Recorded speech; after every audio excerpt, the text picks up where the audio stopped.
Assalamualaikum warahmatullahi wabarakatuh. Perkenalkan, nama saya Din Ekawati dari kelas 1 PKK. Dan saya akan membahas tentang konsep dan urgensi identitas nasional, dinamika dan tantangan identitas nasional, konsep dan urgensi integrasi nasional, dinamika dan tantangan integrasi nasional, konsep dan urgensi konstitusi negara, dan dinamika tantangan konstitusi negara. Baik, untuk materi pertama tentang konsep dan urgensi identitas nasional. Kata identitas berarti jati diri, ciri-ciri atau tanda yang melekat pada seseorang atau sesuatu hingga mampu memindahkan yang satu dengan yang lainnya. Sedangkan kata nasional dapat kita artikan dalam KBBI terkait dengan kelompok-kelompok persatuan hidup manusia yang lebih besar dari sekedar pengelompokan berdasarkan ras, agama, budaya, bahasa, dan sebagainya. Nah, dapat kita pahami pengertian identitas nasional adalah lebih dekat dengan arti jati diri, yakni ciri-ciri atau karakteristik, perasaan atau keyakinan tentang kebangsaan yang membedakan bangsa Indonesia dengan bangsa lainnya. Kemudian proses pembentukan identitas nasional terjadi pada tahun 1908 hingga saat ini. Nah, pada tahun 1908 ini dimulai dari kebangkitan nasional, gerakan-gerakan yang digawangi oleh pemuda-pemuda. Kemudian ide-ide tersebut dibawa ke dalam Kongres Kebudayaan yang terjadi pada tahun 1918. Pada tahun 1928 barulah dideklarasikan dalam Kongres Pemuda yang kedua atau dapat kita sebut sebagai Hari Sumpah Pemuda. Seiring berjalannya waktu yang terjadi di tahun 1945 hingga saat ini yang kita rasakan. Identitas nasional dapat dikaji melalui dua sumber. Yang pertama, sumber sosiologis dan sumber politis. Sumber sosiologisnya bahwa identitas nasional itu lebih terbentuk dalam proses interaksi dan komunikasi dan persentuhan budaya secara alami. Sedangkan dalam sumber politis, pembentuk identitas nasional menjadi penciri atau membangun jati diri bangsa Indonesia. Urgensi identitas nasional dikategorikan menjadi tiga, yaitu jati diri atau disebut juga kepribadian, identitas, dan keunikan. Mengapa identitas nasional itu perlu? Karena dengan identitas nasional bagi sebuah negara atau bangsa sangat penting untuk keberlangsungan hidup suatu negara tersebut agar dapat mempersatukan negara atau bangsa. Dan terakhir, identitas nasional penting bagi kewibawaan negara dan bangsa Indonesia sebagai ciri khas sebuah bangsa. Dan untuk materi yang kedua ada dinamika dan tantangan identitas nasional.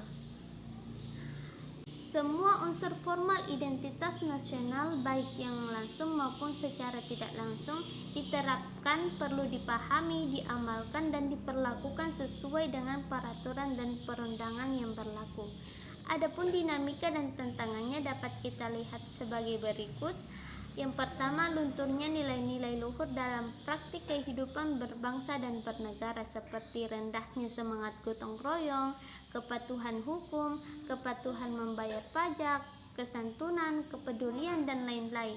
Dan yang kedua, ada nilai-nilai Pancasila belum menjadi acuan sikap dan perilaku sehari-hari seperti perilaku jalan pintas, tindakan serba instan, menyontek, tidak jujur, tidak disiplin, malas, atau hal-hal buruk lainnya. Dan yang ketiga ada rasa nasionalisme dan patriotisme yang luntur dan memudar karena lebih menghargai dan mencintai bangsa asing, lebih mengagungkan prestasi bangsa lain dan tidak bangga dengan prestasi bangsa sendiri. Dan yang keempat ada lebih bangga menggunakan bendera asing daripada bendera merah putih, lebih bangga menggunakan bahasa asing daripada menggunakan bahasa Indonesia. Dan yang kelima ada menyukai simbol-simbol asing daripada lambang atau simbol bangsa sendiri dan lebih mengapresiasi dan senang menyanyikan lagu-lagu barat atau asing daripada lagu nasional atau lagu lokal sendiri. Dan materi yang ketiga ada tentang konsep dan urgensi integrasi nasional. Konsep integrasi nasional dihubungkan dengan konteks tertentu dan umumnya dikemukakan oleh para ahli. Maka dari itu ada beberapa pendapat yang dapat kita lihat. Yang pertama, menurut Syafruddin Bahar pada tahun 1996, integrasi nasional adalah upaya menyatukan seluruh unsur suatu bangsa dengan pemerintahan dan wilayahnya. Dan kemudian ada menurut Riza Nur Arfani pada tahun 2002, integrasi nasional adalah pembentukan suatu identitas nasional dan penyatuan berbagai kelompok sosial dan budaya ke dalam suatu kesatuan wilayah. Dan yang ketiga ada menurut pendapat Juliati Suroyo pada tahun 2002, integrasi nasional adalah bersatunya suatu bangsa yang menempati wilayah tertentu dalam sebuah negara yang berdaulat. Dan terakhir ada pendapat dari Ramlan Surbakti pada tahun 2010, integrasi nasional adalah proses penyatuan berbagai kelompok sosial budaya dalam satu kesatuan wilayah dan dalam suatu identitas nasional. Konsep integrasi dapat kita melalui dari beberapa jenis, yaitu integrasi politik, ekonomi, dan sosial budaya. Integrasi politik, dalam tataran integrasi politik terdapat dimensi vertikal dan horizontal, di mana yang bersifat vertikal itu menyangkut tentang hubungan elit dan massa, baik antara elit politik dengan massa pengikut atau penguasa dan rakyat, yang guna menyembatani celah perbedaan dalam rangka pengembangan proses politik yang partisipatif. Integrasi ekonomi, adanya saling ketergantungan menjadi wilayah dan orang-orang dari berbagai latar akan mengadakan kerjasama yang saling menguntungkan dan sinergis. Dan yang ketiga, integrasi sosial budaya, proses penyesuaian unsur-unsur yang berbeda dalam masyarakat sehingga menjadi satu kesatuan.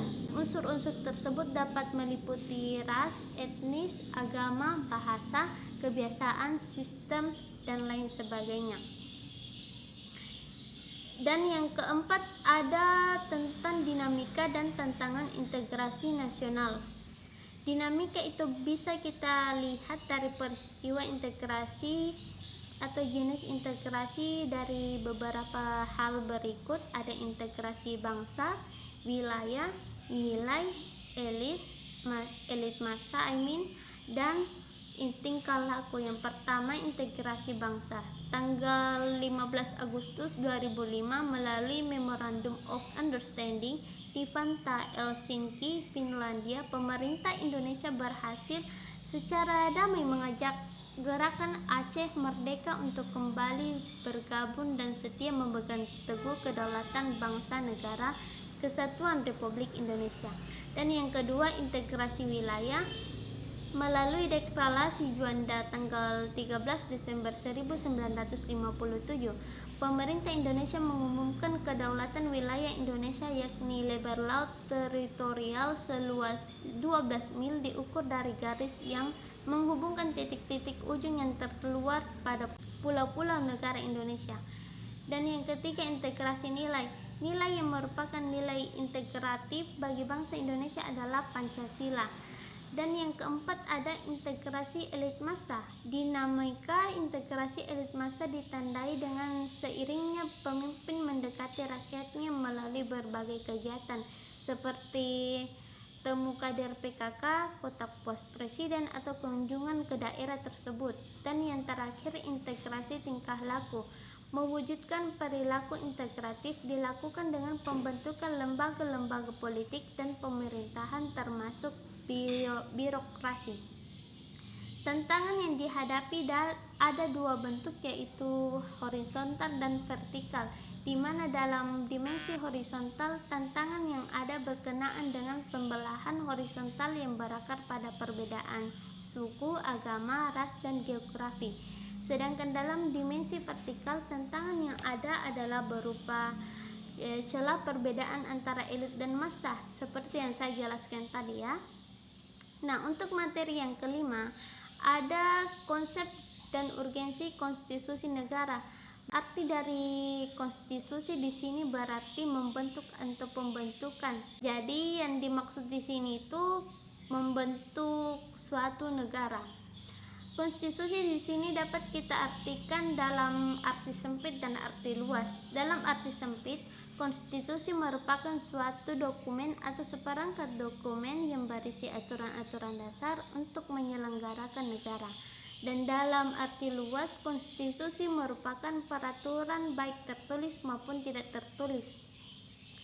Konstitusi merupakan atau mempunyai materi muatan tentang organisasi negara, HAM, prosedur mengubah undang-undang dasar, kadang berisi larangan untuk mengubah sifat tertentu dari undang-undang dasar, cita-cita rakyat, dan asas-asas ideologi negara.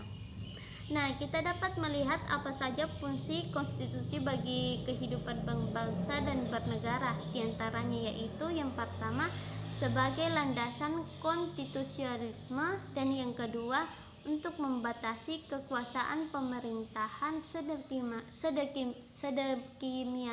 sedemikian rupa, dan yang ketiga memberi suatu rangka dasar hukum bagi perubahan masyarakat yang dicita-citakan tahap berikutnya, dan keempat dijadikan landasan penyelenggaraan negara menurut suatu sistem ketatanegaraan tertentu yang dijunjung tinggi oleh semua warga negaranya, dan terakhir menjaga atau menjamin hak-hak asasi warga negara.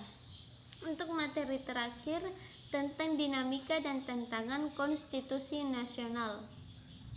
Seiring berubahnya konstitusi atau undang-undang dasar yang diberlakukan, ternyata setelah mengamati perjalanan sejarah Indonesia telah terjadi dinamika ketatanegaraan.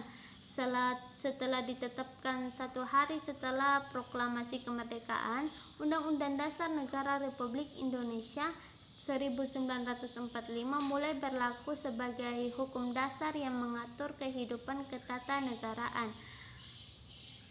Itu terjadi karena sejak semula Undang-Undang Dasar Negara Republik Indonesia oleh Bung Karno sendiri dikatakan sebagai Undang-Undang Dasar Negara kilat yang terus disempurnakan pada masa yang akan datang. Adapun dinamika konstitusi yang terjadi di Indonesia sebagai berikut. Undang-Undang Dasar Negara Republik Indonesia 1945 berlaku pada tanggal 18 Agustus 1945 hingga tahun 1950 Agustus. Kemudian dengan catatan mulai tanggal 27 Desember 1949 sampai dengan 17 Agustus hanya berlaku di wilayah negara Republik Indonesia proklamasi. Dan yang kedua, Konstitusi RIS 1949 berlaku pada tanggal 27 Desember 1949 sampai dengan 17 Agustus 1950. Dan yang ketiga, Undang-Undang Dasar 1950 berlaku pada tanggal 17 Agustus 1950 sampai dengan 5 Juli 1959.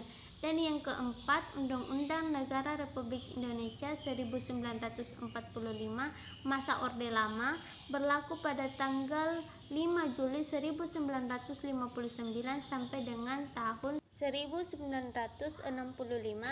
Dan yang terakhir, Undang-Undang Negara Republik Indonesia 1945 masa Orde Baru dengan berlaku pada tahun 1966 sampai dengan 1998. Thank you for watching and attention. Semoga apa yang saya sampaikan dapat bermanfaat bagi pendengar dan bagi diri saya sendiri khususnya. Dan saya ucapkan banyak terima kasih kepada dosen pengampu Dr. Andos Andi Aco Agus SH MPD dan dosen mitra Muhammad Asriadi SPD MPD. Wassalam dan salam sejahtera.